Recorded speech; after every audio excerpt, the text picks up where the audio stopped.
panahon na, Raya. Lumapit ka pa sa tubig.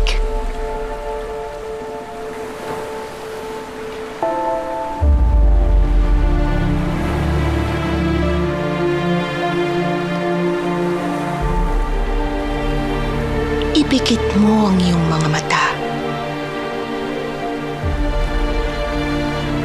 Ngayon, iaalay mo ang iyong sarili sa dagat.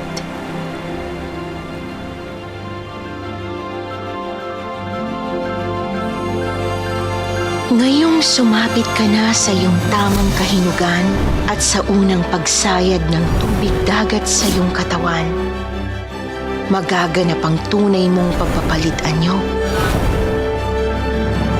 Ngayon ay isa ka ng ganap na Taurena, ang sirenang may kakayahang magpalit anyo kailanman niya naisin. Tapos na ang aking misyon at ito naman ang pagsisimula ng sayo. Kailangan mong hanapin ang sirenang may buntot na bato para mas makilala mo ang iyong sarili. Sino po ba talaga kayo? Ako si Martina.